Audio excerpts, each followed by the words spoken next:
Running fans, jumping fans, throwing fans, all around athletics fans. Welcome to Talking in Ovals.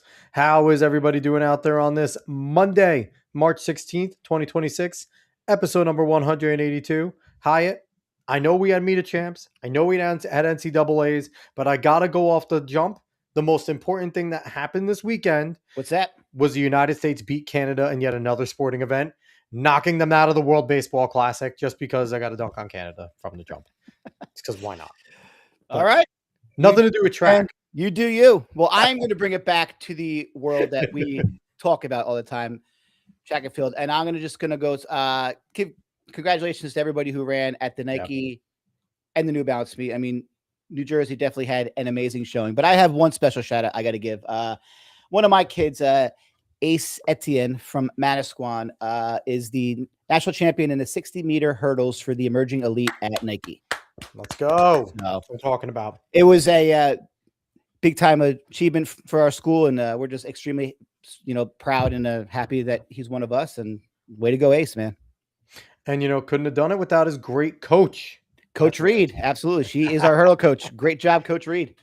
There you go. So before we jump into all the fun stuff, wherever you're watching from, YouTube X, Facebook, Kick, or Twitch, make sure you smash the like button if there is one there. Subscribe, follow, all that good jazz. And then go follow us on the socials at Talking in Ovals. That's where we are everywhere. Fortunately, that was available everywhere. I didn't realize how fortunate, because people have to have like different handles for different things. Nobody had Talking in Ovals. So there we are. So go follow us there. And last week, we had a good time. We talked to Dr. Bill Evans, a professor of exercise science, a running coach, and we were able to nerd out. After hearing about his story, we got really in the weeds about the exercise science of it all. If that is your cup of tea, big time talking about supplements and stuff, talking about bicarb and, it's health benefits. He's with me that it's going to murder people one day. No, he didn't say that. He also said that he is 100% taking it before his next race. So. Well, I mean, listen, when you're not an elite athlete anymore and you're just trying to sit there and break 5 one more time, yeah, I'll take steroids to do that. You kidding me? Like, let's go.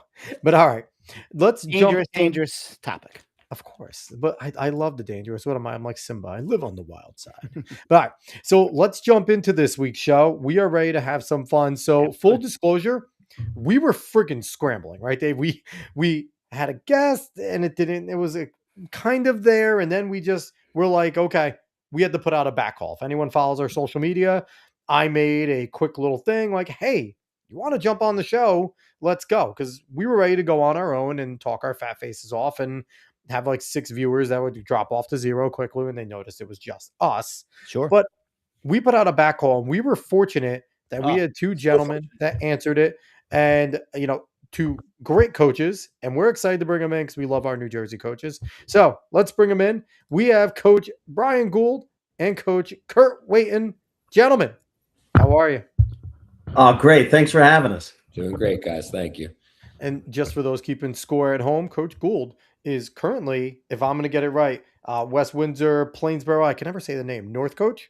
Am I correct? It's north, not south. I get confused with both. Okay, I can't keep up with them. There's Middletown north, south. Listen, There's you guys north. I'm a Tom south. River guy, so it's not that hard, man. You're not Yeah, the and like inlines. yeah, That's it's okay. it is hard. Okay, I'm a Manchester guy. We barely can learn how to read him right there. No, I'm trying. Love my Manchester people. Okay, but current coach over there, and then former coach for the West Windsor, Plainsboro. Winsboro, Plainsboro, South.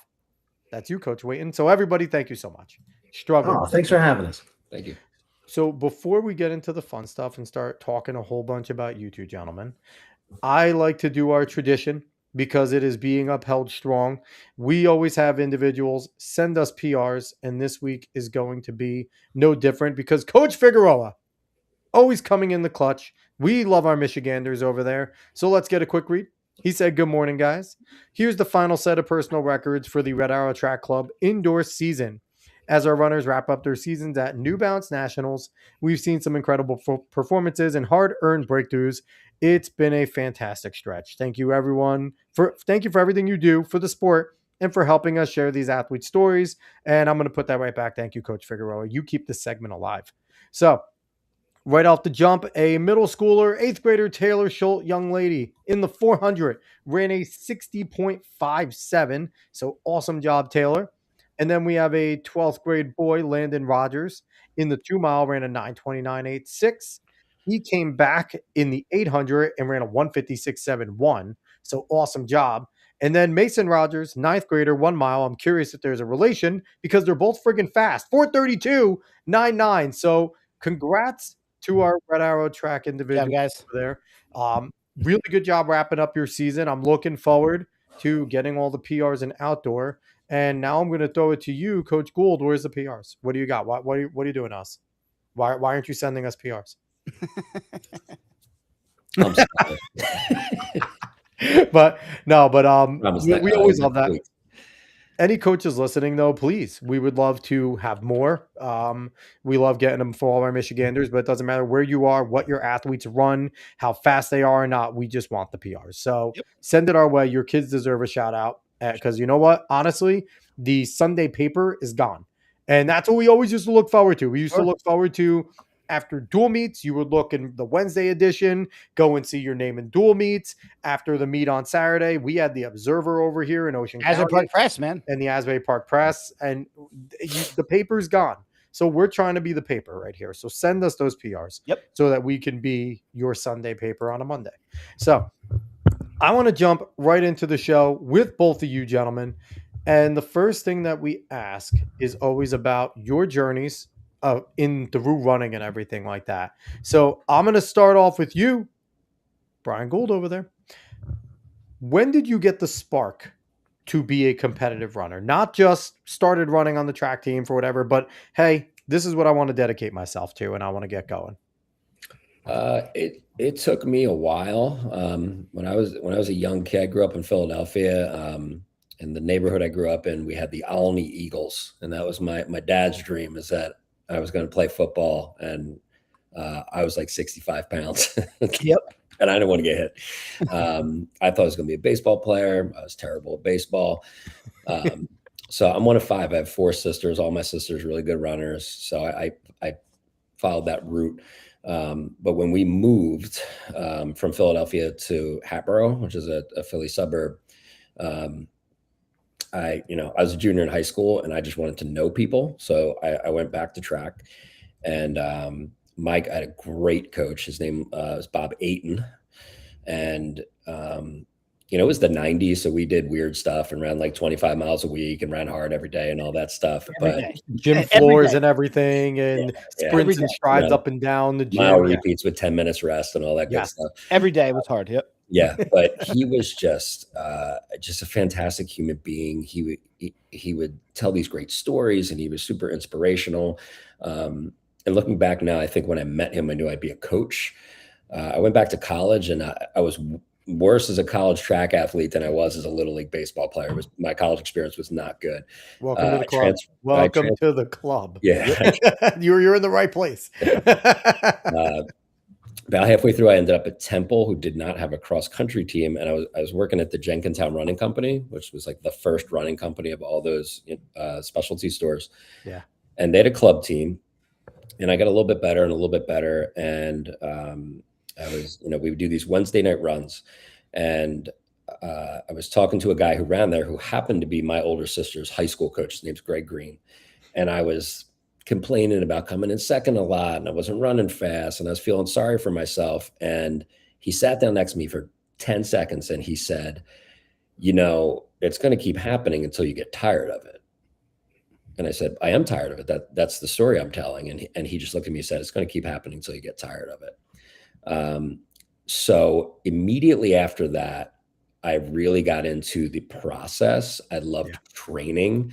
I started to, seek out moments in workouts, in long runs, in races where it just hurt really bad and I felt like I couldn't go any farther, and then attacking that. And that was it for me. When I, really fell in love with the process and the grind and just doing the thing that felt impossible, it was just the greatest feeling in the world. So as an athlete, that was my moment. It's always like we have so many stories. That's why I love asking that question, because everybody has an absolutely different way of getting there, and yours didn't come until a good amount later. That's friggin' awesome. So, Kurt, what about you? What was your spark of, hey, track running? That's what I want to do. Well, unlike Brian, my rise was much more meteoric. No, I can remember back in I have to say, I grew up in an old shipbuilding town named Linwood. It's Northfield, Linwood, Summers Point. That's what comprises Mainland High School. And I was very fortunate to grow up in a town where athletics were everything. And, the little kids, as little kids, we would go to the basketball games and the football games. And it meant everything in our town to be an athlete. And I was good at most sports. But I truly excelled at distance running. I can remember Seaview Elementary School. That was grade 1 and 2. And we had a race around the school. And I remember looking behind me and there was nobody there. And that was the first time I ever excelled at anything in my life. And, you grow up in a small town like that and people are like, oh, you're going to be in the Olympics. And I don't know about that. But, and then my middle school developed a cross country program, I think my 6th grade year.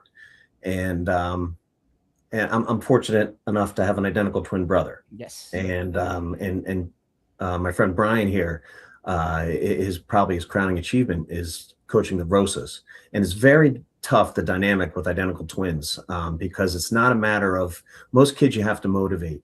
And identical twins, you kind of have to hold them back because they'll eat each other heads off. And that was kind of our thing. And but we both excelled. We both pushed each other. And so I never really lost a race in middle school. Went to high school, and for the first time I trained over the summer. And probably back then in the 90s, not many people trained in the summer at all. I know it's hard to believe now, but back then everything was less is more. And you don't want to get burned out, which I always thought was funny because they don't talk about that with youth soccer or youth anything else, but with distance running was this constant fear. Yep. And for whatever reason, that was pervasive in the 1990s. And I was fortunate enough to have a coach, a great man named Fred Madursky, who made us show up every day, 5 days a week in the summer. And I had run 1 5K in middle school on I think 5th or 6th grade, and ran like 19 flat. And I had no idea what I was going to do in our first 5K, and I ran 16:32. There you go. So I was 14, and I think I had just got my first stick of deodorant the week before, and but I from there I think I did basketball. I know I did basketball in the winter, and I was still kind of trying things out. And then my sophomore year is when I first kind of dedicated myself. And I remember our first meet my sophomore year was a big meet. It was kind of like the meet of champions in Southern New Jersey. I have to say, growing up in South Jersey at that time, South Jersey Open. I'm sure I was there. There was it was at Lenape High School. Yes, and I remember I my PR in the mile, I think my freshman year was like I didn't break 5, and I went through the mile at 4:53. We came back and 4:30 something, and I ran 9:27. Wow. And as a sophomore. And so at that time in South Jersey, that was a big mark. Yeah. And so from there, just kept pushing and pushing. My sophomore year, I won first of 3 straight South Jersey Group 3 3,200 meters. And from there, I kind of knew that I was in the running for really my last 3 years of high school. I always felt I was in the top 5 in the state. And I'll also say that in those days, things weren't as calculated, and I had 3 different coaches every season. Yeah. And but the one common denominator was I read this book when I was a sophomore, Once a Runner by John L. Parker. Yep. And we had no idea what the heck we were doing. But we started to run every morning. And I think I was probably one of the only kids in the state that was running twice a day. And that made a huge difference. And in fact, we had a next door neighbor, actually lived behind me, my friend Scott Kaiser. And my brother, myself, and Scott Kaiser, we get together every morning, and we would just run 4 miles. And then we go after for regular practice. And so even in high school, I think we were doing, well, I'll tell you, the most miles I ever did in high school, and I'm a believer in high mileage. I think I did 120 miles a week my junior year during spring break. And so we knew we were working harder than anybody else. It was kind of a mishmash. There wasn't any kind of thought process to it. We just thought we were going to work as hard as humanly possible, and then something good would happen. And it did happen. But by my junior year, I won a Group 3 state title. Ran into some unfortunate injuries my senior year, as did my brother, and then went on to run at Indiana State. And I had a pretty decent career. Back then, the Missouri Valley Conference was one of the toughest conferences in America. We had Enars Tuparitis, who ran 143 and 800. Yep. So really some of the best runners in the nation. And it was a great opportunity, opened up a lot of doors for me. And so that's what got me into the sport. And I'm forever thankful for the opportunity. So I'll give a quick shout out because you mentioned Once a Runner, and where's my copy? Because this is another book. Giving them free press here. Wow, Smith. This is another book that's going to enter into the parlance. Blood. My brother. It's really funny you say that. Back in those days, so in the 90s, we were all amazed about the incredible success that the boys had in the 70s and even in the 80s. Yep. And we wondered why that wasn't happening anymore. And I would hear all these stories about Ed Mather up at Bernard's and Al Tanner over at Haddon Township. Sure. We heard stories that they trained 3 times a day at Haddon Township. And so Ed Mather actually recruited me. They had just started. He became the head coach at Coastal Carolina. Yes. And he called my brother and I the day before signing and says, full rides. And I said, could you tell me something about Coastal Carolina? He goes, well, we don't have a track. So I ended up going to Indiana State, and it was a wonderful experience. I have lifelong friends, and it really forged the path to make me the man I am today, and certainly the coach that I was. That's fantastic. So this usually we jump into the memories portion. You covered a lot of it, Kurt, but we're going to let you dig in a little bit deeper. So Kurt, we're going to jump right back to you. What were some of your favorite memories outside of the ones you expressed, but maybe some deeper memories that you enjoyed about your time running, whether it's from early on, middle, high school, college? What are some of your favorite memories? I think my favorite memories, there's a term, and I got a lot of help along the way. I'm forever thankful. But, the loneliness of a long distance runner. And John L. Parker has another great book, another great chapter in it covering Jim Ryan. It's called Runners and Other Dreamers, I believe. And it talks about Jim Ryan and about how he just wanted to be good at something. And for me, that was a desperate fascination of mine. I wasn't good at anything. I wasn't a good student, not terribly handsome. And so for me, I would disagree. That was my, thanks, man. That was my springboard to where I could make a name for myself. And so I don't want to say I'm a self-made man, because I had my brother and I had my teammates and I had wonderful men who mentored me and held me accountable, which I needed desperately at the time. I wasn't your average distance runner. I still am very type A.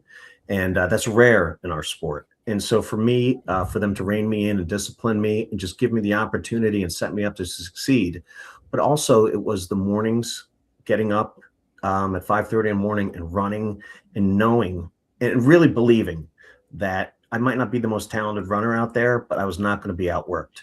And that's something I really took as a coach, to where I really tried to see how much my kids could maintain, how much they could do.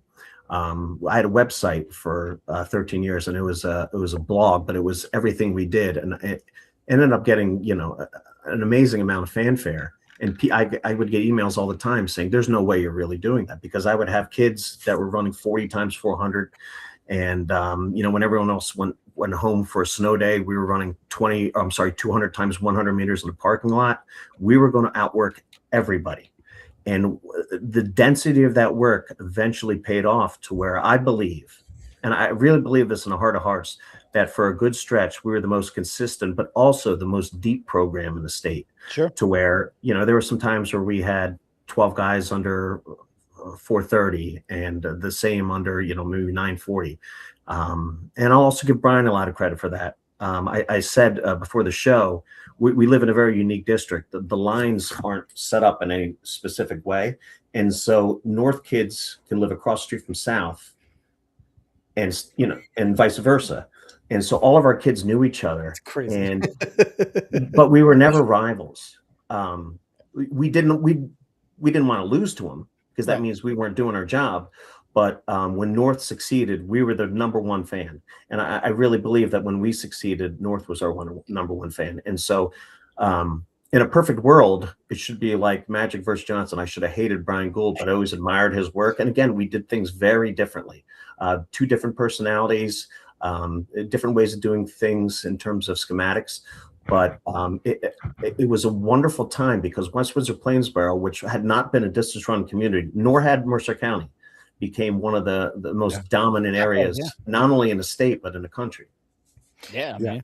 Absolutely. And we saw that meteoric rise. And I think it also comes from, and one of the things that we've had with all of our great coaches, whether it was collegiate, high school, you could tell that they not only care for their programs, they care for their wins, but they want their kids to succeed, and they want what's best for the kids. And it's a common denominator when you have great coaches. And, just an aside for you, Kurt, I could imagine that you tried to stay off the Let's Run boards when you were running your kids and you guys had the success, because everyone knows when your school has success, the Let's Run boards were booming, because conspiracy here, I've heard from them there. I heard that they eat sharks before the races and it makes them fast. Like, you get the dumbest things on Let's Run. And I can imagine Let's Run is kids to avoid them as well.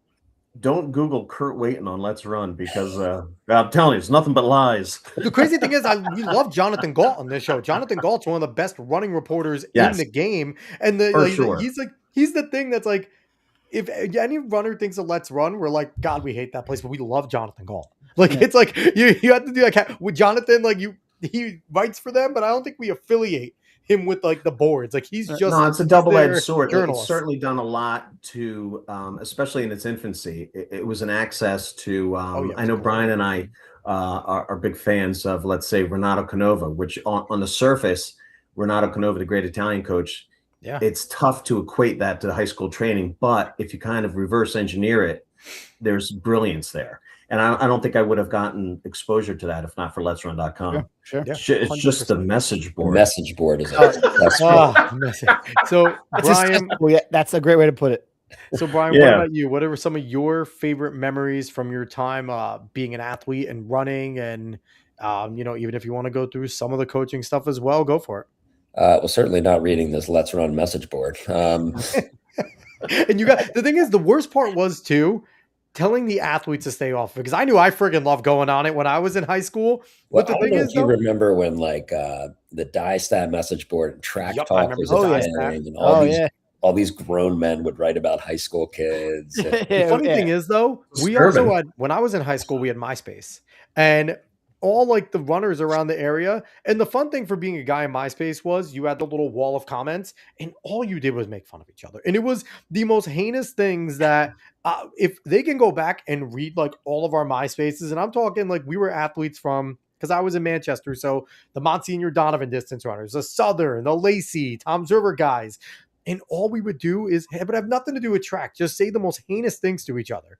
And then we'd sit there and we'd get to like the races and look at each other and be like, and then just like go compete. But those took over the Let's Run boards. It just had nothing to do with running. But go ahead, Brian. I can tell you, I didn't even know learned what Let's Run is right around the time the Rosas were in high school. And I went like, oh, Joe Rosa, that looks really cool. Let me see what that says. And then, like you said, right, I know for a fact he runs 200 miles a week. And I would go like, that's not true. That's not true. And then I would see stuff, my name, and I would go, that's not true. That's the wrong West Windsor and unkind. like that was the wrong West Windsor. If they were over with Kurt, yeah, they'd be running 200 miles a week. Not here. I don't. Great memories as an athlete. I mean, I was the opposite high school athlete as Kurt. The best thing I did, I ran 1 year of high school cross country, and I won our JV race at our district championship. That's a win, baby. Anytime after a race all season, if I would check in with Allison, I would not joke with her. I would tell her like, hey, you're faster than I was in high school.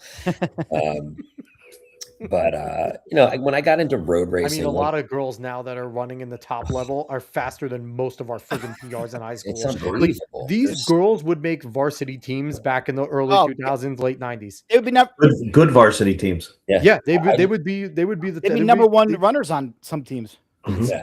I just had a conversation with her today. I'll tell you, most of my good memories are from coaching. Just like real quick to answer your question. Like I said, I got into road racing, and I just love the challenge. I think my best memory was I used to race in downtown Philly often. Yeah. And I did it was a week before the Broad Street Run, which that was like my Olympic Games. Broad Street 10 is still a big deal. That was, I ran 53:13 for the Broad Street Run. So I did eventually get not bad at all. Okay. Yeah. 53:13 is cruising at the Broad Street, man. I was in my late 20s. It took me a while to get there. Hey. The week before, right by the art museum, they ran the Dash for Organ Donor Awareness. It was a fundraiser for men for prostate cancer, the hospitals in the area. And I got to the race. I'm not A-type. I didn't have my watch. I was late, I'm sure. And the race started. I had no watch on. There were no clocks out there. And I remember just running, going, I'm just going to see how long I can run as fast as I can. And it was an out and back. It was 5K out and 5K back. And on West River Drive on Sunday mornings, it was closed to cars, and people would be out walking their dogs and going for a jog and everything. And I'm running out, I'm getting close to the turnaround. And a very nice woman is running towards me. And I'm sure I'm making all kinds of faces. I'm grinding out there. I feel terrible. And I look at her and I go, are they close? And there was nobody behind me. So she thinks this crazy man is running full speed at her, asking, like being chased by invisible people. She goes, is who close? And I turned around and I'm running back the other way, going like too slow. So I don't know if cell phones were common at the time, but I'm sure she called the police. So I ran the Race for the Cure 1 year, and I that was on I lost by 0.2 of a second to a guy named Mike Padilla. It was on TV live. My cousin worked overnight at a supermarket. We lived together. Yeah. And I got home and he was like, I was yelling at the TV. And so, I don't know. I think, like Kurt said, like the friendships and relationships and everything. But what I love is coaching. I absolutely love coaching. And to connect the two, with great memories and just how fast these kids are now. I had a conversation with Allison today that took me back to when Joe was a senior. And I remember we finished up practice. It was October, day before Shore Coaches Invitational, his junior year. And I said, what's your goal for tomorrow? And he said, I'm going to break 15 minutes.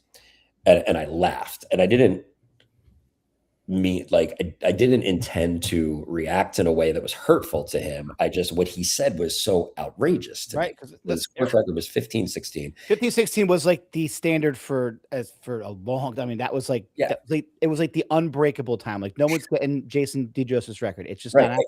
Right. Every year is too. It's like 15. Because if Heffernan didn't get it, I was like, well, then no one's getting it because Brendan Right, Hefner was just and Mohammed Kadri, right, was Yeah, huge. Yeah, Muhammad There was really this guy, and then Papazan and all those guys. Gino. 15 is so ungodly fast. Like that's the thing too. And it's like to sit there in the high school level and just go, Pellerin and I'm gonna stick Hess was 15, there. 16, and I'm just gonna go sub 15. It's like, excuse me, let's worry about the record first before doing some national level stuff. Like So that was his rationale, which was so great about it, because I said, well, what are you talking about? Like, it's, like we're still training really hard. Like we haven't really done, it's early season. Coach talk. Yeah. Like we haven't done this, that, or the other thing. You want to peek, and he had just obliterated the course record at Belmont Plateau. To the point where all the local guys went back out. I found this out later and re-wheeled the course and changed it the next year, and they broke it again. Or no, he had just broken it for the second time. And Rob Hewitt, who was at Germantown Freds at the time, was a very nice guy. He was a Jersey guy. He went to Washington Township. Nice. He re-wheeled the course and they extended it, and Joe broke that record again, and he almost broke 12 at Manhattan. But I asked him, like, what are you talking about? 15 minutes. And he said, well, I know I want to break the record. And I think if I shoot for sub 15, that way, if I miss, I'll still break the record. And he ran 15:04 in the pouring rain, and then ended up running sub 15. And I just had this conversation with Allison today. When I talk to people, any other coaches or athletes, what do you think she can do? And she's in that same territory where my response is, I have given up that game of trying to guess. And, all season she would tell me what her goals were, and I would kind of chuckle. And I had to explain to her today, like, don't take that personally. It's just what you're doing is so outrageous that I have to recalibrate my brain. Sure. So can I really all these kids, what they're all doing is just I want to give a quick shout out to Allison though too, because we talked on the show, and we're good friends with Alex Lynch. We've had Coach Duncan on the show from Lawrenceville, and and we're happy we're like doing this whole rounds of like the amazing coaches on Page as well. These ladies we had on Page. And I just have to say, score one for the senior class with Allison breaking through and winning that damn Meet of Champions, because we said that this is such a rare time where we're seeing a lot of these girls that were between Blair, Paige, and Leah. The underclassmen were just running so fast. And I was looking at it, and we said on the show at the time that Allison was the one in striking distance of any of these girls.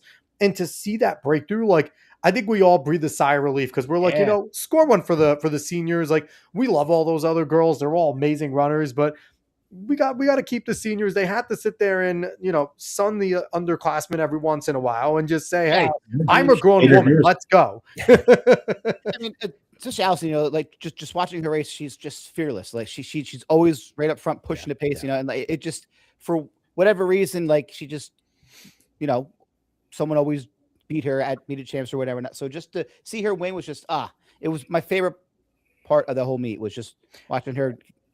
It was almost like watching nicest kid you'll ever meet in your life too. It was like watching Lilia win last year. When Lilia got that 3,200 meter indoors, we were all happy because we had Lilia Gordon on the show, and she's such a sweet girl as well. And I know all of us, and again, good friends with Coach Lynch and love Leah, but just watching Lilia break through and get her Meet of Champs after, again, working so hard, getting second so often. It's like, you want to root for all of these kids because they all deserve their moment. They work their asses off. Sure. And when they get so close, they get that breakthrough. I think we're all fans of theirs, right? And I even think if you went and talked to any of the other coaches, they would look and say, awesome. Like, they're all happy for each other. In a way. And then to come back and run, 16-0 something at a... It's again, like, Nationals, come on. I don't even know what that means. Breaking brains right there. It's like, So, and there's those moments. And then, you talked about seniors. We have a senior boy. His name is Chris Sheff. And when he first tried out, he wanted to try the 400 hurdles. I remember Coach Wayton will remember Trish Riley. She ran years ago. I used to have them fill out, the form. What's your goals? What do you want to do here and there? And I remember, I'll still to this day remember, she wrote, I hope to get in a meet and I want to try to jump the hurdles. And she ended up being a 4:58 miler and went on to Columbia and ran great. Holy crap. Chris came to high school and he was a sprinter and he wanted to try to hurdle. And he, I pulled him over. I said, I think you could be a good 800 runner. And, we had a good, talented senior class. And for one reason or another, a lot of those kids things didn't go the way they wanted to, or maybe they other interests, and they all quit. Wow. By this past season, and he was the one who stuck it out, and he just ran the 800 leg on our distance medley relay at the national championships. That's incredible. Those stories. Yep. I'll never get tired of that. It's unbelievable to see a kid dedicate himself like Chris did. And he had issues with injuries, for a couple of years.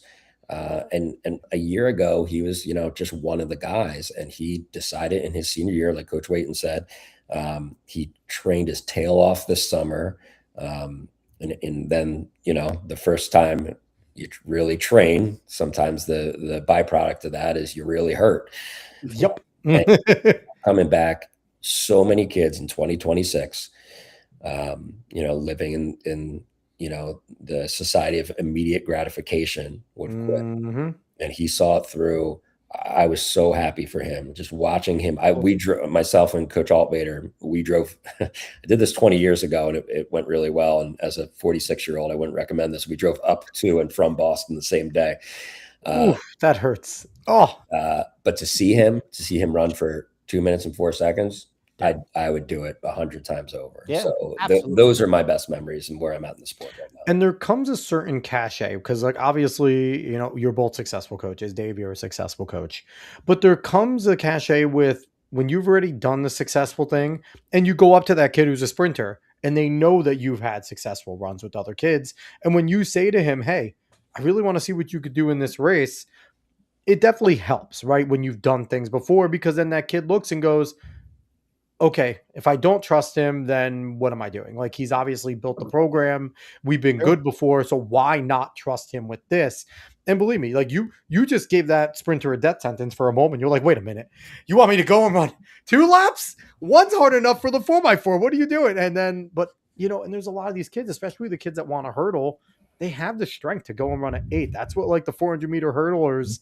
They're some of your best 800-meter converts because they're already running basically the effort of an 800 in those hurdles. So to their credit, though, a lot of kids get scared too and say no thanks. 100%. The pain is real. Nobody wants to run the 800. They all want to sprint. So being that you guys are in such close proximity to each other, when like one of you guys has a really good stud kid, do you guys like talk to each other, or is it just kind of you do your thing, like what would you do with this kid or that kid? And if you do, I think that's really, really cool, because most coaches that coach at opposite schools would have no contact with each other. So I think it's cool that you guys have this really cool bond.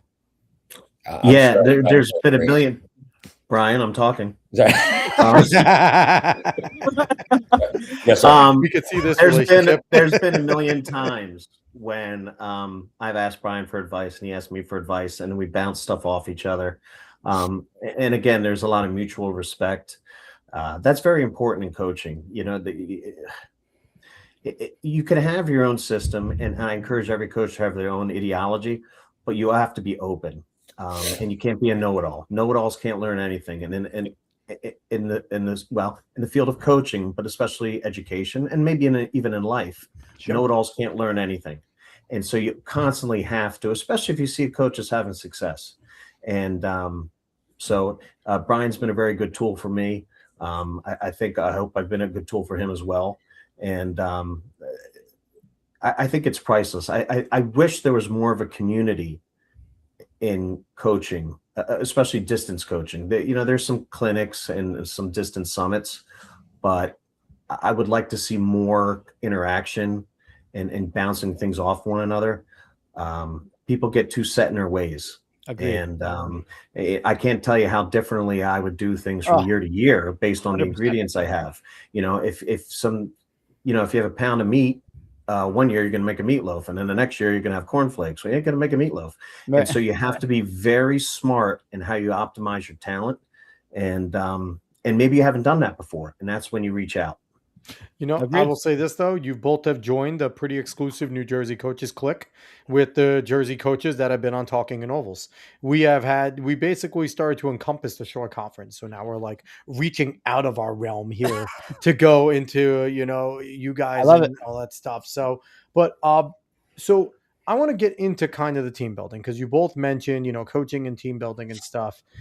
What is that like as you're coming in and you're coming into a program? And maybe this has been a little while for you guys coming into programs and building it, but what were some of the building blocks that you guys tried to lay down? And what were some of the mistakes you made coming in, trying to build a program, build a culture, and then all of a sudden looking back and going, well, that didn't work. I need to figure out some other way because I'm dealing with 14 to 18-year-olds and what the hell I just said went and they don't understand me. So, Coach Gould, go ahead. What you start off? Enthusiasm, number one. Enthusiasm, consistency. I think getting young people excited about something, particularly something that requires hard work and delayed gratification, is either a skill or an art, but it's critical. And it's getting harder to keep that because with everything, Yep. much harder.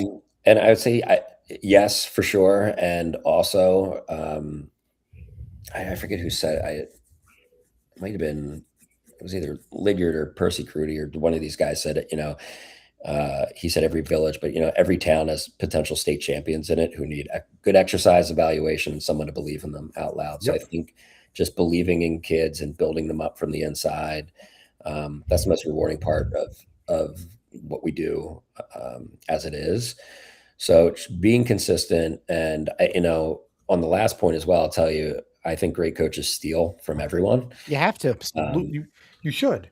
Yeah. You should, because if you see something that's working, and with you guys being in such close proximity, That's great. like, it's one of those things where, especially the good relationship you guys have, it definitely helps where, you have that open relationship about an athlete and you could say, you could go to Kurt and go, hey, I got this kid who's really struggling. You saw how good he was running.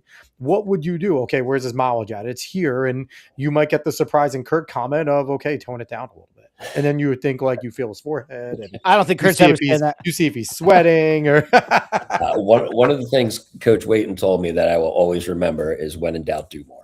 That really stuck with me. But I will tell you this, I stole from everybody. And there was a time, Coach Wayton's very kind, but at least on the cross country course, he owned me and my team. We could not, that was the one team we could not beat. And I would not steal from him. And it was, I'm going to tap into my Catholic education upbringing and just confess here, 100% insecurity. I tried to figure out every way that we could be better without learning from this, brilliant coach who was right in front of me. And I really had to, check my ego. And there's a lesson in there for athletes as well, right? About just watching, people who are better than you. Can you, how do we learn anything? We watch somebody who's great at it and we copy them, right? Dave often mentioned Strava. Dave often mentioned Strava and what Strava's done in terms of being able to do exactly that, where you have athletes and sometimes to a detriment of the coaches where they come to you and they're like, let's do this workout. And you're like, you barely finished last week and it's not as hard. Like, can we take baby steps? I want to get you there. That's the goal, but you're not running Marco Langen's workout. Like, okay, you're not there. Right. We can let's modify that. Sure, we could do a version of that, but not this one. But there is something to that, right? Like, definitely there is something to aspiring. Like, that's why we look up to Olympians and national champions, because we want to be like them. And we want to do what they do. Yep. Like, that's just, And that's why you have a coach, right? Because I think Strava can be a double-edged sword for that very reason. 1,000%. Trying to copy, in a case like a Joe Rosa or an Allison Lee, or probably Brian Leung. But sometimes a coach's job, or, Kurt described himself as an athlete, is to protect the athlete from themselves, and to make sure that things are being done with the big picture in mind. And I think that's what coaches do. So, to your question about building a team, I think being consistent, being that teenage kid which it's harder than ever to be a teenager right now, to be their rock and their solid space and to believe in them out loud. And part of that and Coach Wayton, taught me this as well. He was kind enough when he finished at South to speak at a banquet of ours one year, is challenging them appropriately. And he told all the kids, and Coach, I repeat this every single season, multiple times. He told all the kids, never make an excuse for your teammate, because when you make an excuse for your teammate, you tell them that you do not think they're capable of any better. And how sad would it be if you peaked as an 18-year-old, right? Or a sophomore. I love that. So creating a culture where the kids are comfortable challenging one another, and that is not common, in a productive way, is, I think if you can do those couple of things, then you just need time, and things are going to take. That. So, Coach Wayton, what about you? Anything to add? Because obviously, like you said, you have two separate philosophies in a lot of ways, two separate styles. So how did you go about wanting to build the teams and, the dynamics that you tried to get? Well, before the show, we were talking about the distinction between being a coach and being a program builder. A program builder takes an amazing amount of time. I think the best parents, the best coaches, oftentimes would make the best gardeners, because you have to be consistent. No, I'm serious. You have to be consistent. And I have a black thumb, so that doesn't work. I probably suck as a coach, though. And so it's the day in and day out, the grind. And remember, when you have a team, I would have consistently about 100 boys. Well, that means 90% plus of them are not going to see the varsity field. And how do you get them to buy in? And you need to get them to buy in. And I'm telling you why, because even if your last kid, I had this kid, his name was Gary. He had a face like a garbage pail kid. He was like eternally young, worst athlete. He ran like a penguin, and but he had the heart of a lion. And even if he couldn't succeed, let's say he has a little brother, and that brother might have a little bit more talent, or he might have a neighbor. And so if that kid has a good experience, then all of a sudden your entire program is going to get that much better. So you have to hold your top runner accountable and your last runner and everyone in between. I have to say, again, we had 100 some kids in our cross country room, and we took attendance every day. You got to miss one practice. And if you're late or you missed another one, that was it. That was it. And I got to tell you, our attrition rate was very low because the kids knew the expectations, and listen. This is another thing that I came to when I was still running. I was very sympathetic to how hard it was to be a distance runner.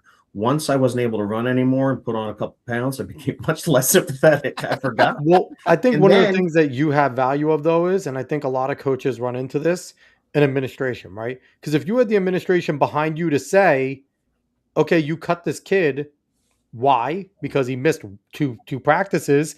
You have a lot of ADs going, Coach, you can't do that. Put him back on the team. The parents already I have to be honest with you. I never really tolerated that much. I was very upfront with my expectations, not only with the athletes, the parents, and the athletic director. And it was my program. And it helped that once I got to be successful, it became like but to have kids at every level succeed, and success in life is when your potential can meet your reality right here. Most times it's like this. And I got to tell you, there's a lot of times where I had parents saying, oh, you're being too hard on little Brian. And I would say, well, here's the problem, Mom and Dad. This is how much I think of Brian and his potential. And unfortunately, this is how much you think. So who's wrong? And so that gave me a lot of freedom to push these kids. And I got to tell you, sometimes it was so rewarding. Every year we would have about 45 kids break 5 in the mile every spring. That became a goal of ours. We wanted to have, we lost one year to a school in Minnesota. That was one nice thing about Let's Run, is that they had how many kids can you have break 5? And we lost to a school by one runner. And it was Wayzata, and I found out they had like 4,000 kids at their school, whereas we had 1,600. And so I knew that our kids were achieving from the best runner to the last runner. And I got to tell you also, sometimes the best leaders were the kids that weren't the fastest. They were just vociferous. They bought into the program, and they could hold others accountable. And So when I look back at that, I'm very proud of that. It's exhausting. You need to try to strike a balance. I was never good at that. Yeah, I hear you. I became very obsessive with the coaching in my career, and sometimes I abandoned other things that I probably shouldn't have.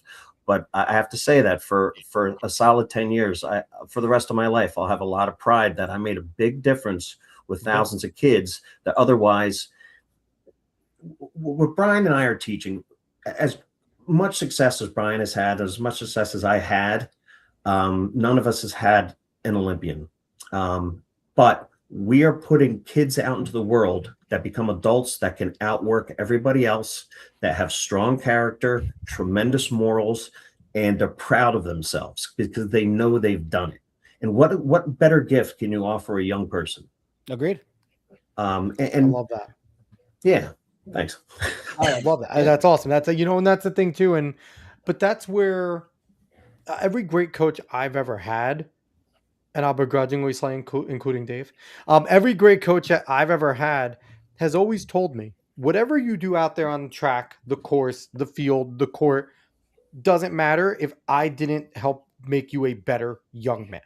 If I can't sit there and look at the man you become and not be proud of it, because then I failed somehow as a coach. And when it comes to ladies, a well-adjusted young lady, like, not trying to just build you up as an athlete, I'm trying to make you an accountable man eventually. And I can look back and say that, we've had coaches on here, Dave, obviously. I have coaches that have done that I can look back and still to this day think very fondly of the lessons that they taught me on and off the track, on and off the football field, soccer field, etc. And I feel like that's the biggest moments. I coached, for a little bit, not maybe 6 years at most, a little bit of high school, some back at Marist, and easily the greatest title I can have outside of dad and husband is coach.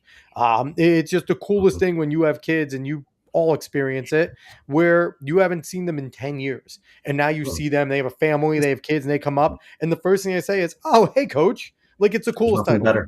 Is there anything better than Christmas break when those college kids come back and they want to come work out with hey, coach, you mind timing me, to this workout? Like, of course, man, come on back, because they know that they're in a safe place and that they're with someone who, even though you don't coach them anymore, you still care about them as a person and that you're going to help them get through this workout. Dave, I've never had a kid come back on Christmas break and say, "I want to do 40 quarters."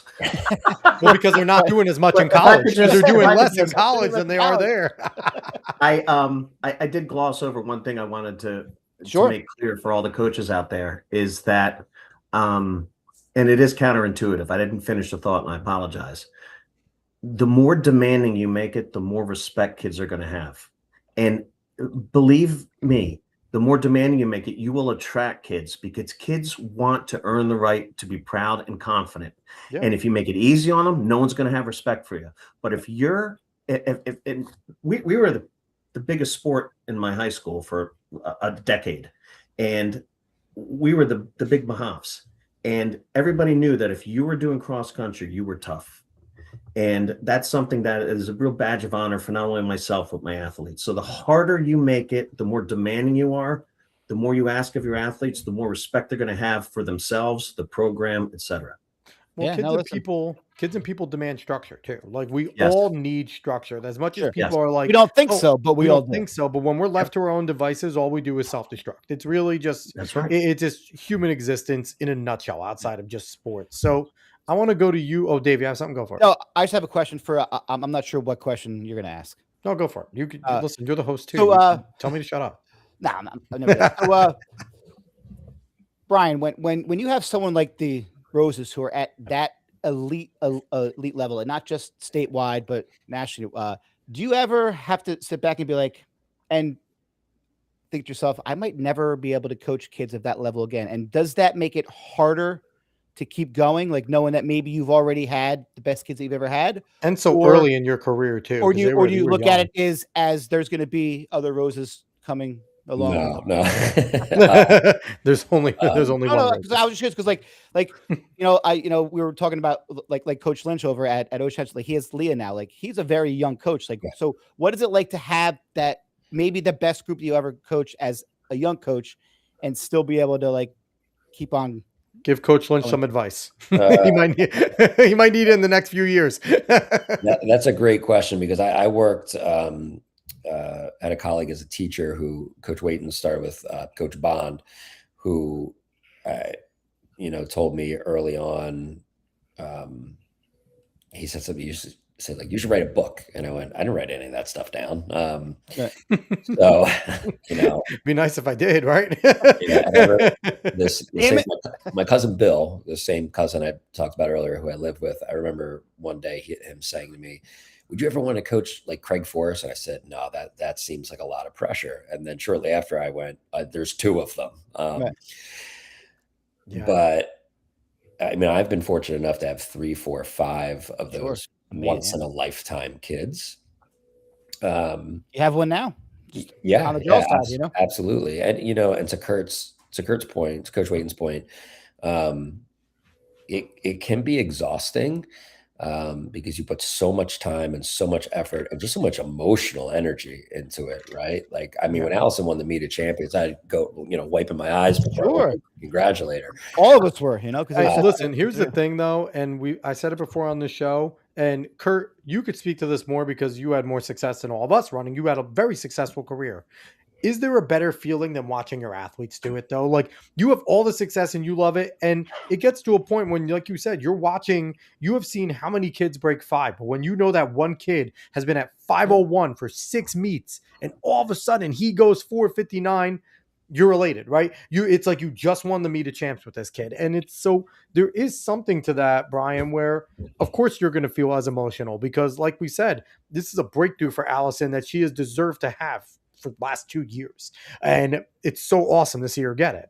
Right. And I don't want to speak for Coach Wayton, but I think, I remember as a teenager, like my parents saying, like, you'll understand when you're our age. And there's definitely something to be said for life experience. Yes, there is. So, at that time, to me, it was all about winning. And I told stories because my coach told stories and they made me feel good and I wanted to make kids feel good. And the more I do this, the more I understand that it's all about the process and, talent's involved, right? Like we can't control how fast we run or if we win, right? That's like God controls that. We control the effort we put in. So I can't say that I really think about, will there be another Joe Rosa or not? We have a 10th grader right now. His name is Grimjaw. He's going to be a fantastic runner. I had a conversation with him recently about a high school goal. And I don't want to say it on a, Sure. that's between him Absolutely. and I. That's a HIPAA protected. Okay. Yeah. Yes. Exactly. But yeah, I don't look at it like that anymore. It's really just about, letting the kid know that it's, challenging yourself and coaching boys and girls. And Kurt may speak to this as well. I also do it. That as well. It's different. I have 2 daughters and a son. And, and not to generalize because, you have some girls who are, sure. My grandmother once said about one of my sisters, she should have been a boy. And I'm going in every different way now, and I apologize, but that's all right. It's a podcast. Yeah, it's just about challenging them appropriately, giving them permission to hold each other accountable. Yep. Giving them permission to hold themselves accountable, and that's the kind of stuff that has me coming back every day. So, will there be another Rosa or another? Will West Windsor North have another girl run 16:09? Probably not. But my job, if that young lady shows up in 5 years, is to teach her how to be an athlete. No, I was just kind of curious. Like, is it hard to not to keep going, obviously, but to did you have to have a moment where you just kind of said, like, all right, that might never happen. Reset the expectation level type so of we're thing.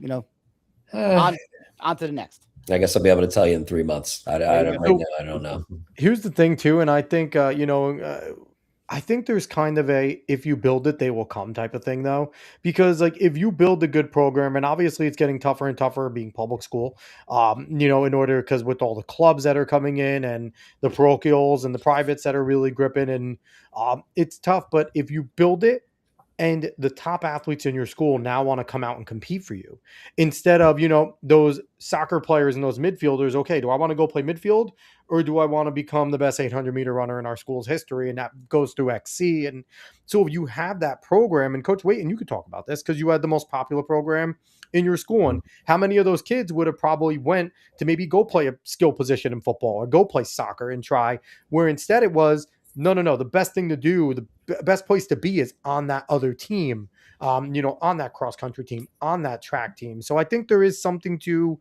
you'll get another Rosa, another Allison by the proxy of the best athletes in your school want to be on your program. You have to be deliberate about that, Alex. Both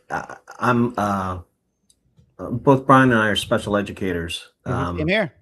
But my before that, I was I'm a big historian. Big fan of history. Me too. I was a history major. And so when I got to South, there was no records. Even nobody kept records. So it was a different coach every 2 years.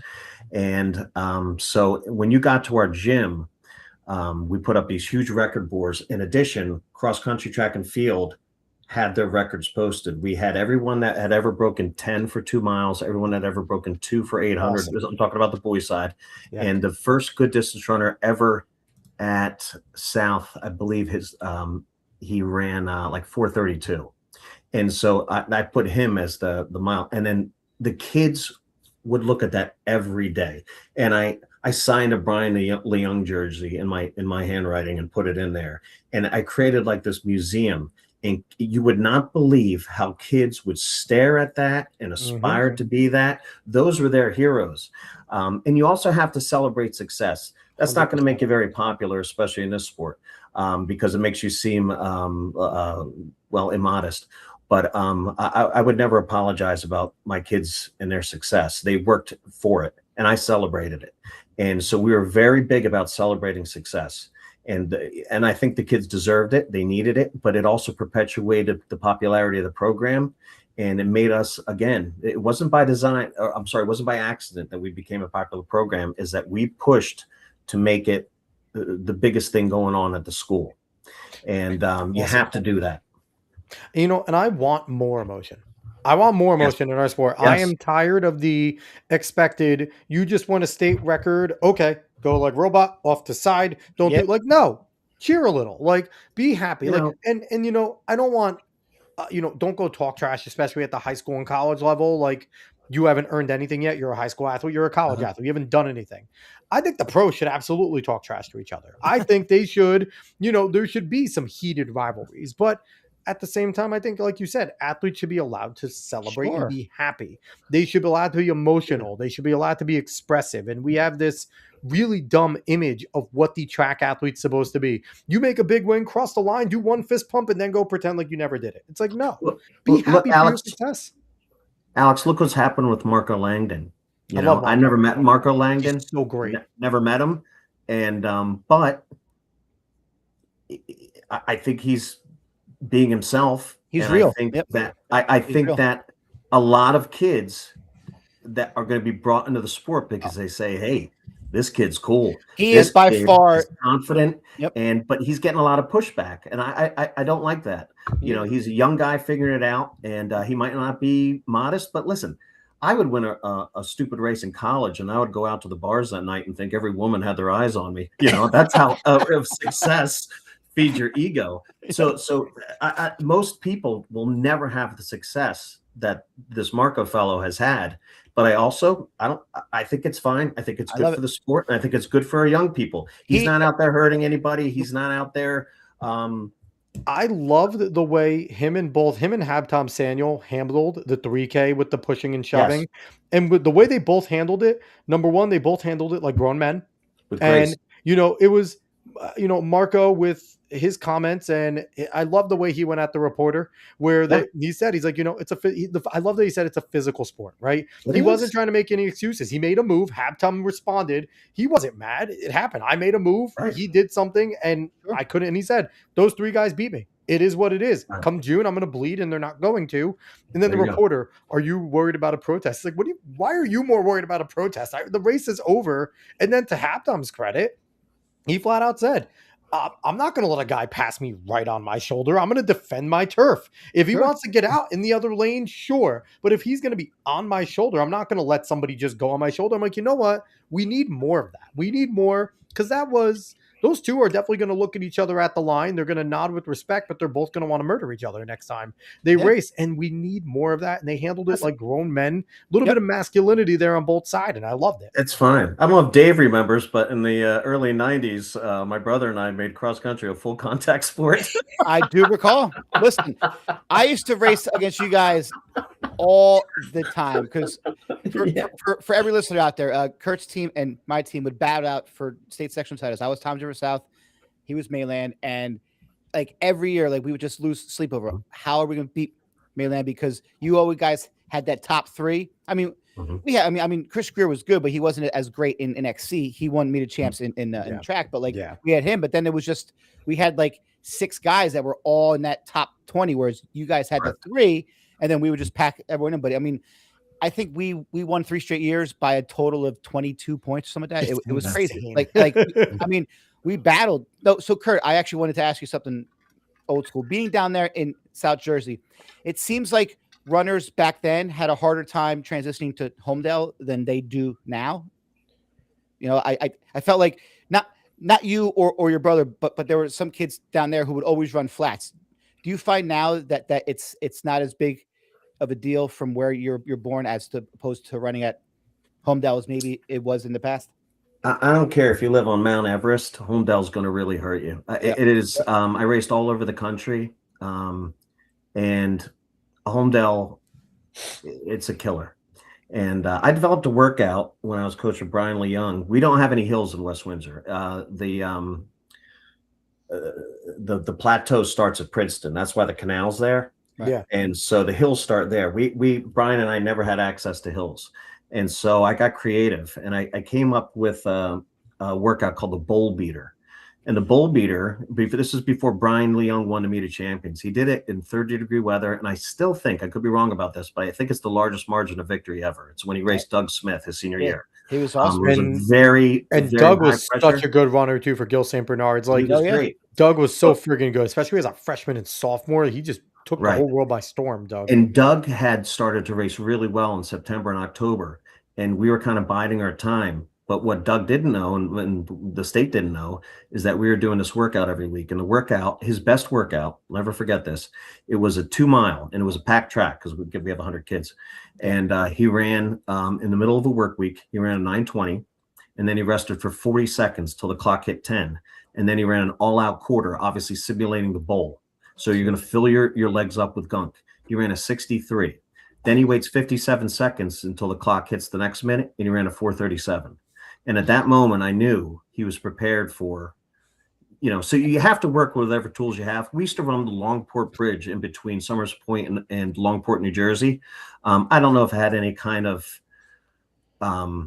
it gave us any kind of an advantage. I doubt it, obviously. But the one thing is that if you work yourself into a tireless state, if you're very fit and very strong and you're covering all your bases, you're going to be better off at Homedale. But I don't think there's, outside of CBA and Homedale High School, just because of their proximity, they might have a small advantage. Yeah. But even that, I think, is nominal. I think the CBA's biggest advantage is my friend Sean. He's a fantastic coach. And before that, my friend Chris, and before that, my friend Tom. Yeah. I think they're just ingenious coaches, and they have all the right resources. And I think they do have some advantages. But I got to tell you, we had a meet with us, South Brunswick, and I think it was just the 3 of us.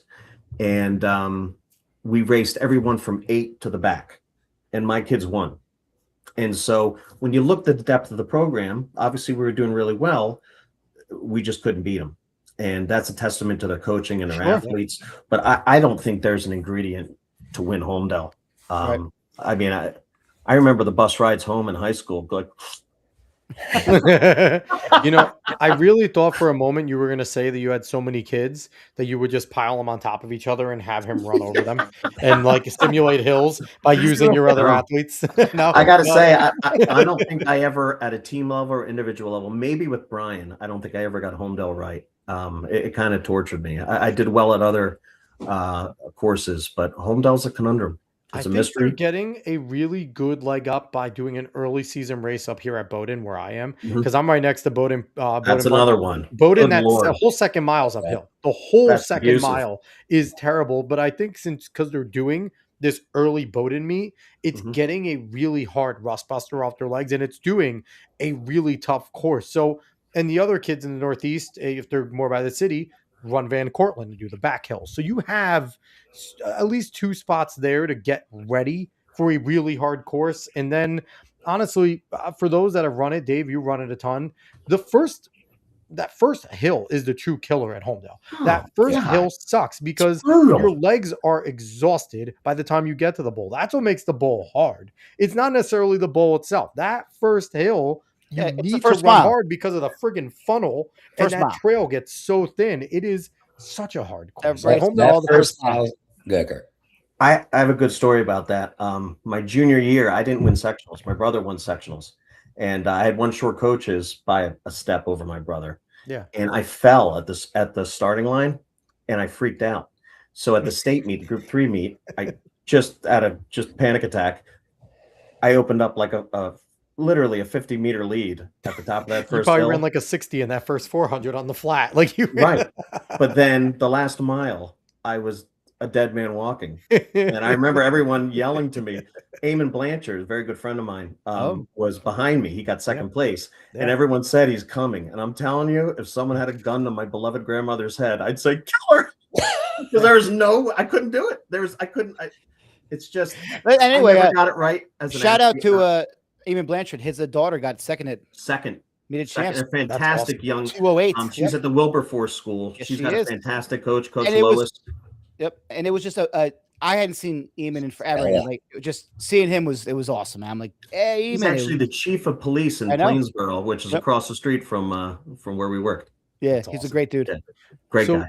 So, Brian, Wait a I minute. want Would to talk she go? about Hold on. Time out. Should she be at North? No, she should be at Allentown, actually. Old Allentown. Don't get. Hey, I do not want to hear coaches' politics and where kids are going on this show. Damn it! I think No, she's a fantastic kid, and obviously Yeah. a great talent, great parents, great family.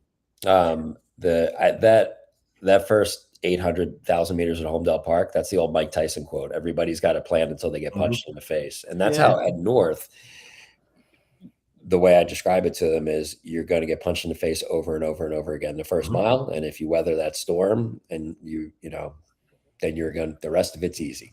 So the thing is too, it's like what people also don't realize is, Kurt, you mentioned making it a contact sport. That first hill is the contact because it funnels It's a funnel. so rapidly. You Yep. are sitting there. If your elbow is not up and you're not fighting for position, you're going to get pushed back Mhm. quick. And Yeah. I remember, Kurt, obviously you were there, like with some of the top kids.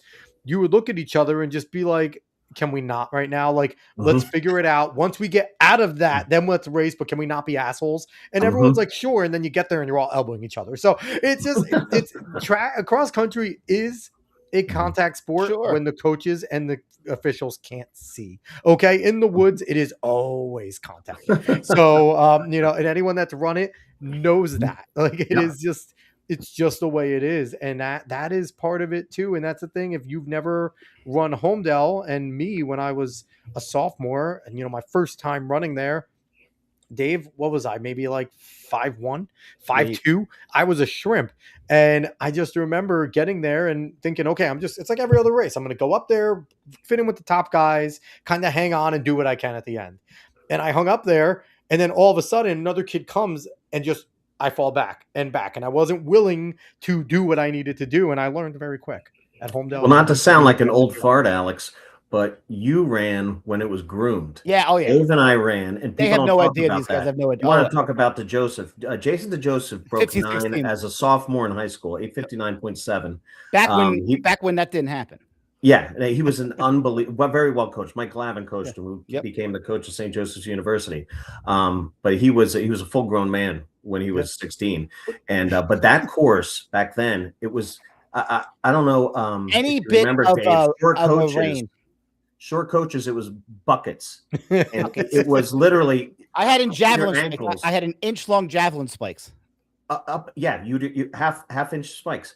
But the mud would be up to you, and people you'd see at the end of races, kids going to the bowl, the bottom of the bowl, to collect their spikes because they had come off.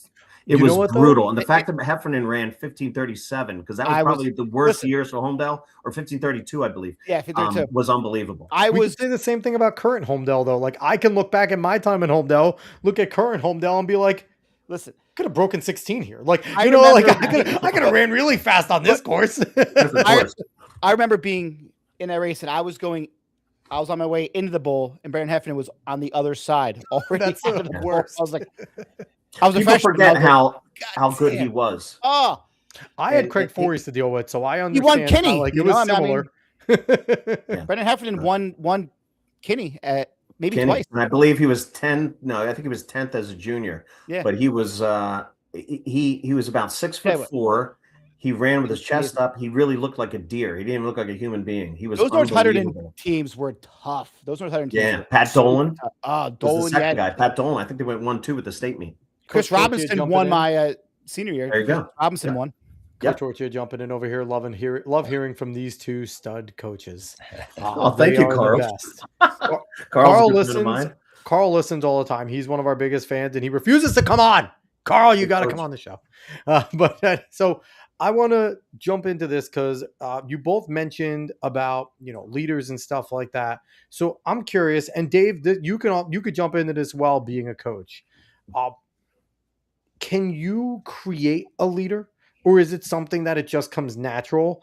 And the second part is, what are the teams like when you don't have that natural leader? Because sometimes you can't force it, right? And it just happens that it's a good group of guys, but they don't have that guiding light up there in their own, peer group. So, Brian, I'm going to start with you.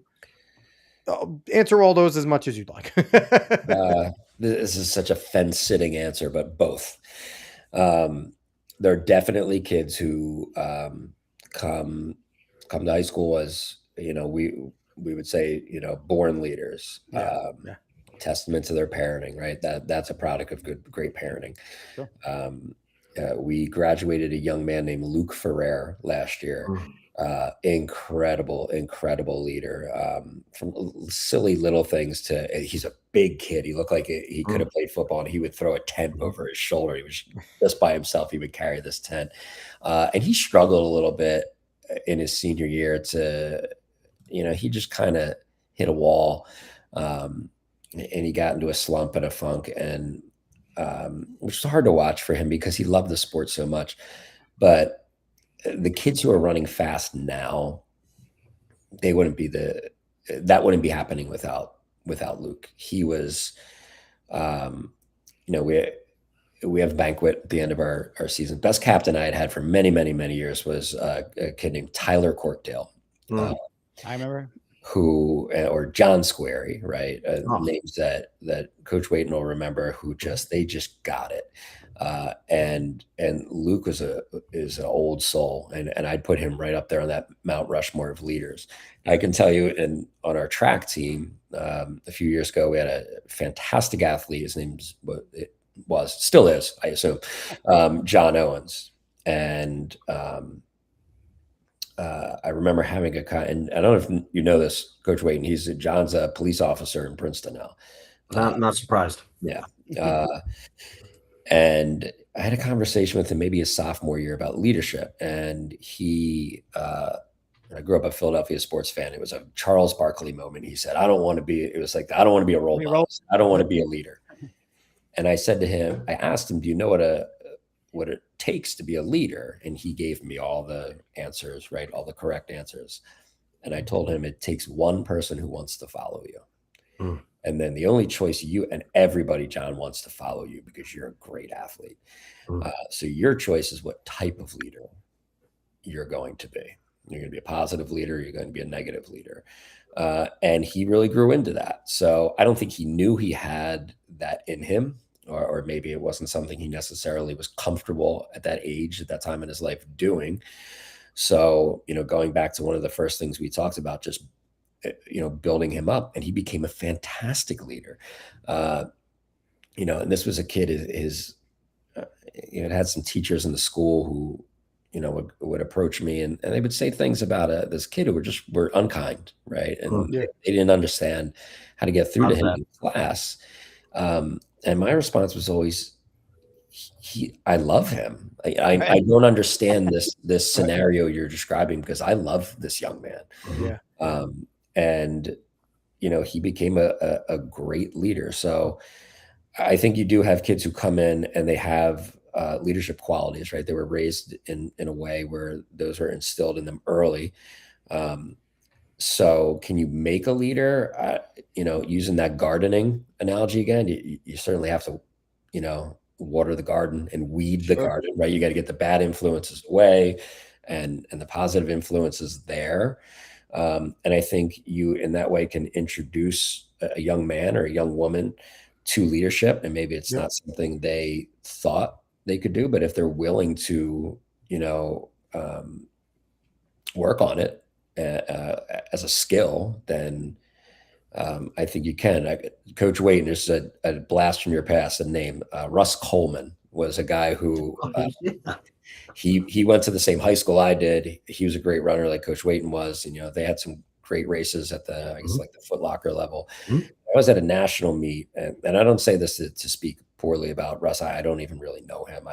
He had graduated when I got to the high school. I only knew his name, but he was coaching, and he watched something happen at a meet, and he said, well, you can't teach that. That's talent.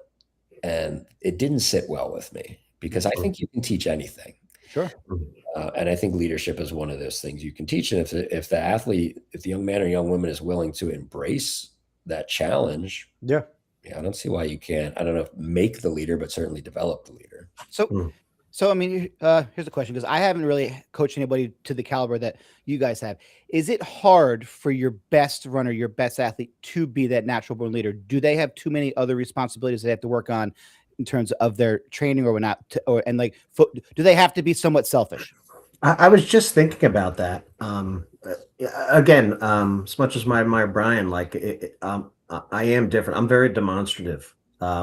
My father looks just like Bobby Knight, and I thought he was Bobby Knight when I was a kid. Amazing. And it was his way. Did he throw chairs at you?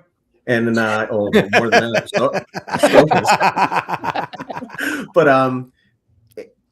I was very comfortable being a leader. I always have been, and I think more important than having a leader or a captain is having a team where they truly love one another.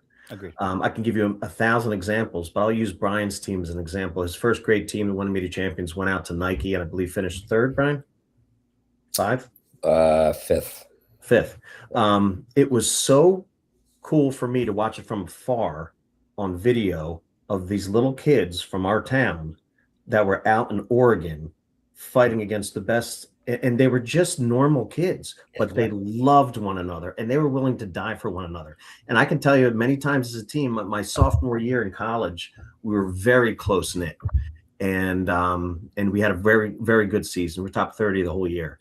And the next season we got everyone back and we stunk because we had some falling out, some teammates, and we kind of went into cliques.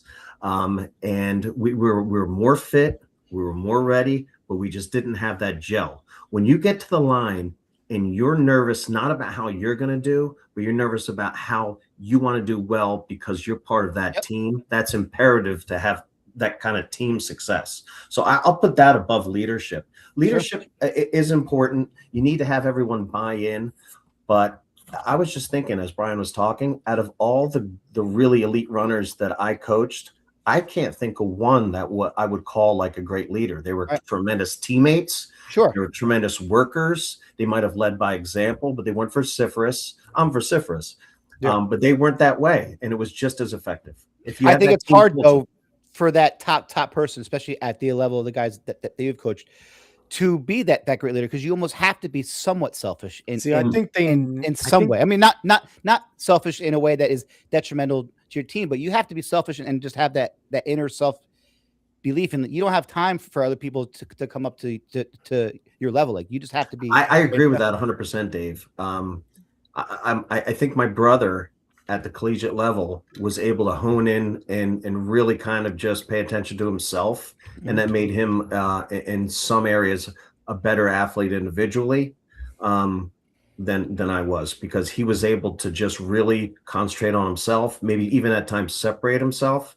And I was more maybe interested in team. I don't know. Yeah. But Well, I mean, it definitely helped him get to that next level. I mean, if you think about it, we're kind of at that era now with high school sports. Like when we were young, Kurt, like there weren't all these one-off meets, all these invitational meets where Right. everyone's just trying, like it was more of a team base. Now, if you have a top person at your school, there's a good chance they're not going to be running at a lot of the same meets that that the rest of your kids are. Right. Have you guys found that to be detrimental in any way to the team, or is the rest of the team like, hey, go out there and you are representing all of us just as much as you're representing yourself? Because this is something that we didn't have back when my coach coached or other coach like that. It was all team all the time. There wasn't really no separation of that.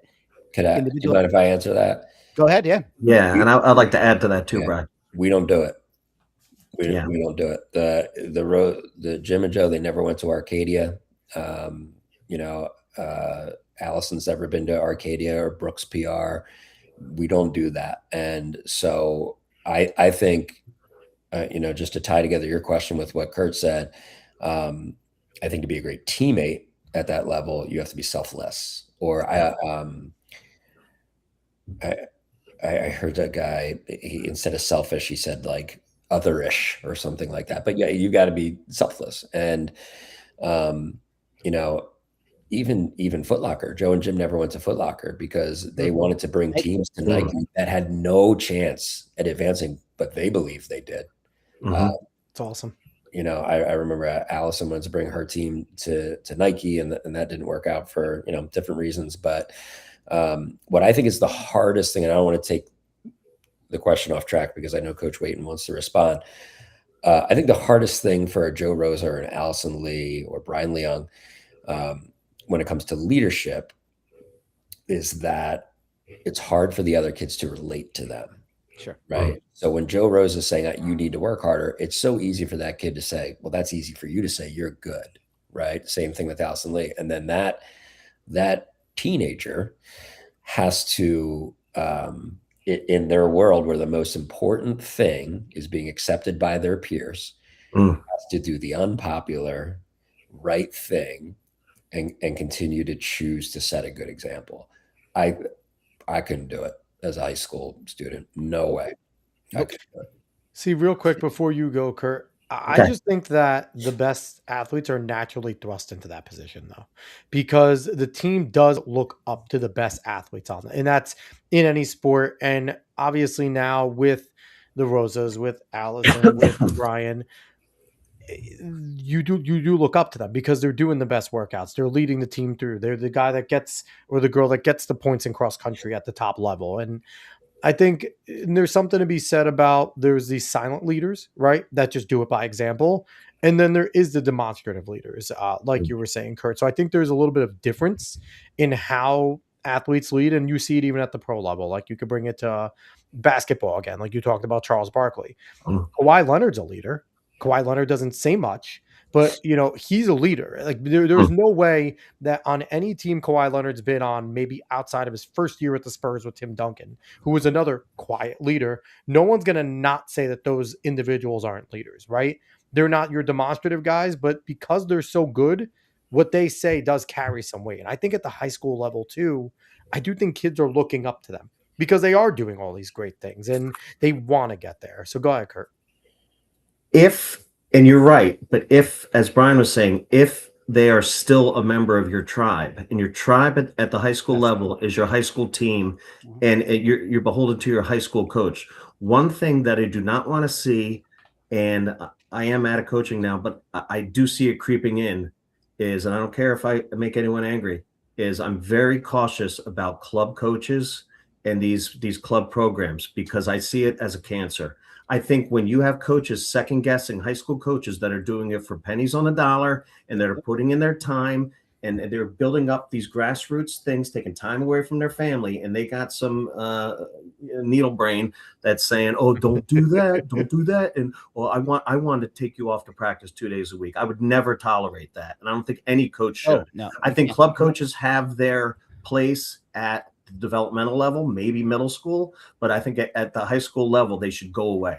Agreed. And I hate to see that starting to creep into our sport because it's a cancer. We have said it. Take away from high school athletics. We have said it on our. Yeah, go ahead. No, we said it on our show. Garden State Track Club put up this poll about relays being bad, like that, and to take away relays. I'm like, relays are where you build teams. Like that's where every kid gets a chance to run. Like, not everything has to be individualized for just individual kids. Like, it's okay to have fun with your team. You don't have to run the best race every time. Like, enjoy the experience. Be a kid. Have fun. There's so much pressure on these kids. Like, just stop all the pressure. Coach, there's no shortage of opportunities to coach at the high school level where all the magic happens. And you can have a club and you can try to siphon off kids and undercut coaches. That's not coaching.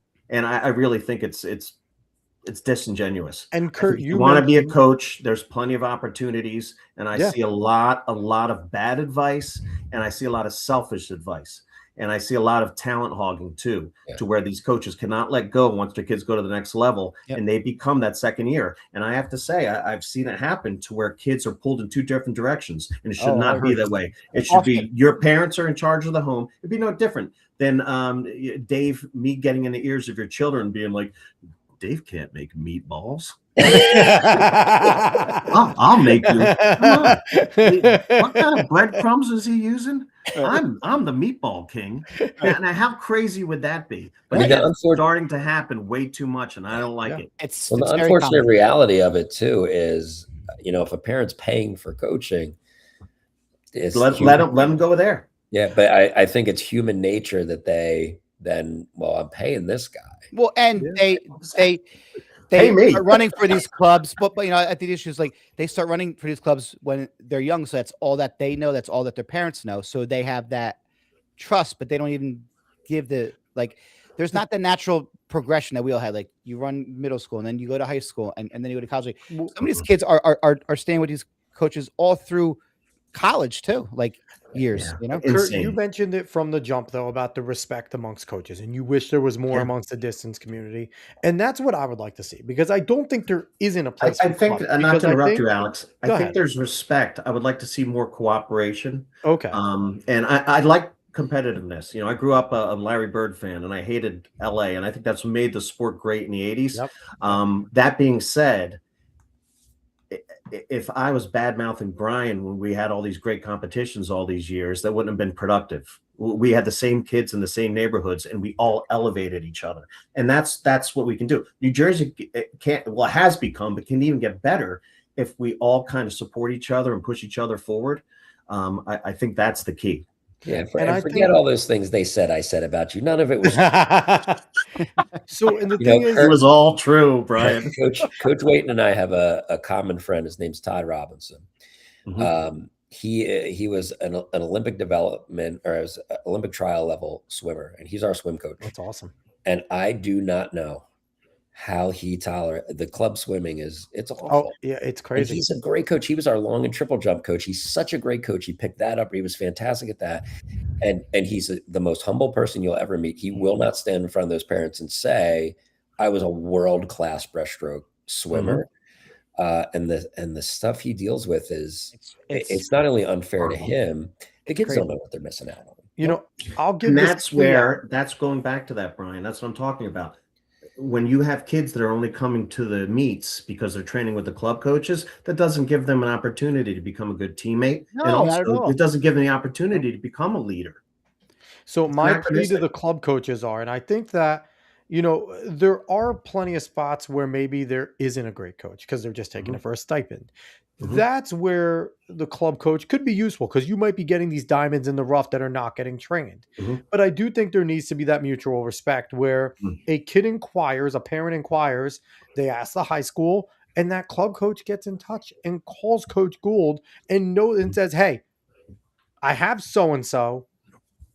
Are they a problem in your program? You know what I mean? Like, have that communication where maybe Coach Gould might be like, hey, yeah, he's a good runner, but he really doesn't fit in with my program. Sure. You know what I mean? Or things like that where maybe at least because they know, where the good programs are. If you know track and field, you know where the really good coaches are and the things like that.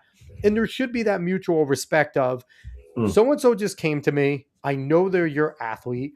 I don't want to step on your toes. And there should be that. And I get they're trying to make money, but I feel like they would make more money if they came to Brian and Brian was like, listen, this kid does need some development and maybe you could help him and we could work together and you know what I mean? Like you can have him for a little, maybe your message will help a little. And I think there can be that, but I think the clubs are for profit. That's also part of the problem. They need 100%. I'm probably getting so much Instagram hate right now. I probably should stop talking about this topic, but I mean, listen, I'm it's such a double-edged sword because again, I want the sport to grow.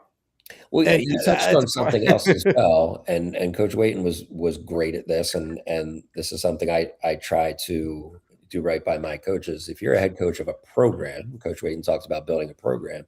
One of your responsibilities is to teach that gym teacher how to coach shot put. Sure, coaches. That's your job. Yep. 100%. And the thing is too, you find some of those coaches, like I talk about them often. My first distance coach of Manchester, Tom Scheffler. Tom Scheffler was a national level wrestler over at West Virginia. He came in and he was a amazing wrestling coach. He'll tell you he did not know much about distance running when he took that job. But the one thing about Tom Scheffler is if he doesn't know, give him a night and he will. And he studied, he opened up Jack Daniels, read every resource that he possibly could and talked to everyone he could, leaned on every single former distance runner he could talk to. And Ian Hahn was a great resource there. Ian's amazing. But we had some really freaking competitive teams with a friggin' big heavyweight caliber national level wrestler. And he figured it out because he was passionate. Remember, Joe Newton was a football player. Exactly. That's the greatest who ever did it. Gagliano. Yeah. And that's the thing. You can have these coaches that are really raw, but if they're driven and they give a shit about the athletes, pardon my French, they are going to figure out a way. Absolutely. And like you said, Kurt, they're going to sit there and be the annoying coach going, hey, I don't know what the hell I'm doing with this kid. Can you help me? To the rival coach as he's looking at him going, what are you talking about, kid? Listen, I'm a wrestler. I need some help. This kid has talent. And hopefully you have a good enough coaching tree that they'll, give that help. Well, going back to what I said at the very beginning of the show, I had wonderful mentors and coaches that I'm forever indebted to. But I had 3 different coaches every season. There was no kind of synchronicity. It was not ideal, but I wanted to be good. And if you want to be good, you're going to find a way. And for me, it was just to outwork everybody. And I think that's the opportunity for every single kid. I wouldn't trade my high school. I could have been better. I remember looking at, I always looked up to Bill Collins and Steve Shackley, and Coach Nick Baker at Haddonfield. And I looked at their programs and I wanted to be a part of it. And we had 7, 8 kids on our team and it was very different, but I wouldn't trade it. And for me, I'm not going to take credit for this, but I don't think it's any mystery that Mainland won 2 Meet of Champions titles after I left. And it was because of the culture that we built as students, as coaches, and as a community. It became a big deal down there. Mainland was good when I was there in 03 to 07. Mainland was a friggin' I knew we had Sophia Day on our show. We had Sophia Day. I knew coming in my freshman year, the kids were saying, hey, you think you're good? Mainland's going to be around. You're not that good. Like you're going to come kick our teeth in, come groups and stuff like that. So, and again, just normal kids that work their tails off. Very well coached. Danny Heyman is one of the best coaches for he was on our show. He's a very good friend of mine, a dear friend of mine. He helped me out a lot. And he has awesome hair, man. He's got that great hair. Yeah, what's he trying to prove? Danny, let it go. Leave guys with hair alone. Okay, we got take it easy. Guys with hair alone. Don't make me take this out in Fabio. You okay over here? Those were Matt Warren's years, alumni. Coach Wayton. Yeah, of Mainland. Another great coach. Great coach. I mean, the thing is, and that's another thing that, like you said, Kurt, Brian, there's openings everywhere. And New Jersey, has some of the greatest coaches in the country. Like you go around to so many other places, and I don't think we realize from the South to the northern tip, just the caliber of coach Sure. that is in the running, area. Like we are big. Maybe Texas compares, maybe California. There's some places that are running hubs, but New Jersey has incredibly high caliber coaches, and we've had the privilege of talking to so many of them. And uh, I want to thank both of you for coming on the show. I feel like we could talk to you guys for 6 hours, but unfortunately, Likewise. we're not. Like I tell everyone, I make the joke, I am not Joe Rogan. We cannot keep people's attention for 4 hours. So, gentlemen, thank you so much for coming on. This was Thanks so much, absolutely guys. awesome. It was a It pleasure. was a lot of fun. I appreciate it. as well. So once again, they are Coach Brian Gould. He is the head coach. You have a bevy of titles in terms of how you're coaching over there. But West Windsor Plainsboro North, and we have the former head coach of West Windsor Plainsboro South, Kurt Wayton, who is obviously still very passionate about the sport, and I love that. It never leaves. So definitely go. And if you want to follow Coach Gould and what they're doing over with the Knights, Knight TFXC over there, go follow them. And we appreciate everyone that watched. From Carl Torture saying this was awesome. Thank you. No, coach. Thank you. Thank you for always being here. I truly appreciate the fact that you're always showing up. So anything else you guys want to close with before we jump out of here? Just keep pushing, kids. And if you don't have distance running is not the type of sport where you're going to find success.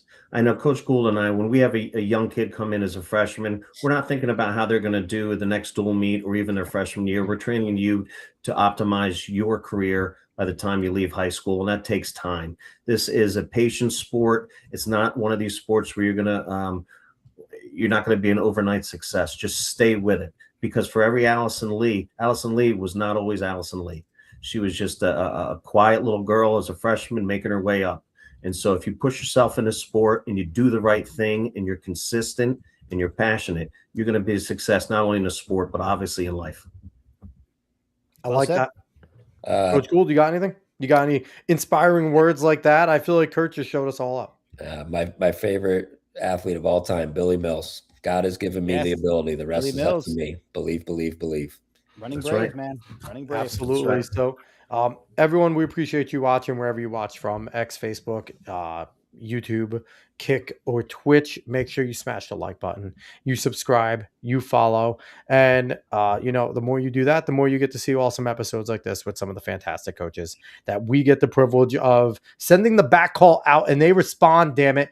We appreciate that. So everybody, thank you very much. We appreciate all you. We will be back next week. Bye, y'all. All right. Thanks. Thank you, guys.